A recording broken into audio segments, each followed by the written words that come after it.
इलाहाबाद की रामलीला की जो परंपरा थी, नई सहस्त्राब्दी में प्रवेश कर गई है।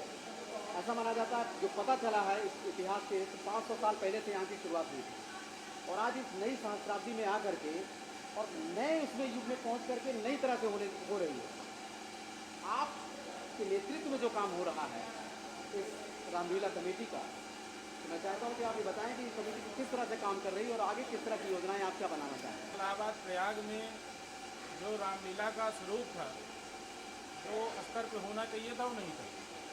तो कमेटी ने उस रामलीला के स्तर को उठाने का प्रयास किया है और उसी का आज ये सफल आयोजन आप देख रहे हैं। ध्वनि एवं प्रकाश के माध्यम से जो रामलीला का आयोजन हो रहा है, तो उसी एक सफल प्रयोग है।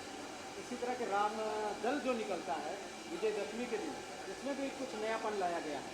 उसमें नयापन आया है और जो यहाँ की चौकियाँ निकलती हैं वो बड़ी ही आकर्षण होती हैं और उनमें बड़ी ही कलात्मकता रहती है। और चौकियाँ भी ध्वनि एवं प्रकाश के माध्यम से लगभग 20-22 चौकियाँ ऐसी निकलती हैं, जो कि उनका प्रदर्शन लगभग 8 मिनट 10 मिनट का होता है और बड़ी ही कलात्मक चौकियाँ निकलती हैं।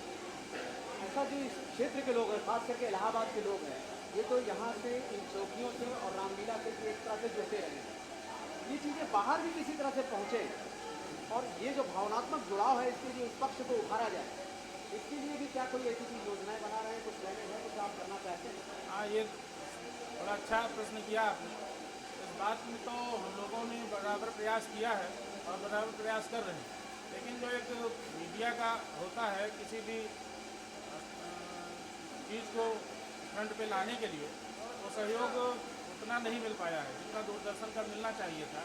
जैसे कि अभी तक दशहरा मशहूर है मैसूर का या कुल्लू का। मैं निसंदेह इसमें कहूँगा कि जो भी चौकियाँ निकलती हैं वो ऐसी भारत में नहीं निकलेगी जो यहाँ की रामदल में चौकियाँ शामिल होती हैं, लेकिन अभी तक प्रयाग के जो दशहरे का स्वरूप है एक राष्ट्रीय स्तर पर, वो नहीं मिल पाया है।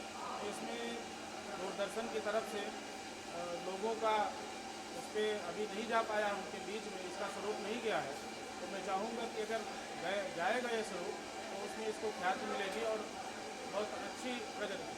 आखिरी प्रश्न ये है कि इसको शिक्षा के रूप में जिस तरह से रामलीला हो रही है, कथा रामराज की, तो इसको लेकर शिक्षा के भाव से लोगों को जोड़ने के लिए, बच्चों को विशेष करके एजुकेट करने के लिए जो कुछ किया जा रहा है, इस पर आपका कमेंट क्या कहना चाहिए? इसमें मैं तो यही कहूँगा कि अभी तक जो भी रामलीला यहाँ होती रही है उस पर अच्छी जो रामलीला करती हैं वो आते हैं, लेकिन वो उसमें जो एक भीड़ का आकर्षण है वो नहीं हो पाता था। आजकल का जो टीवी दूरदर्शन में नाटक वगैरह की वजह से लोगों का उतना निकलना नहीं हो पाता था।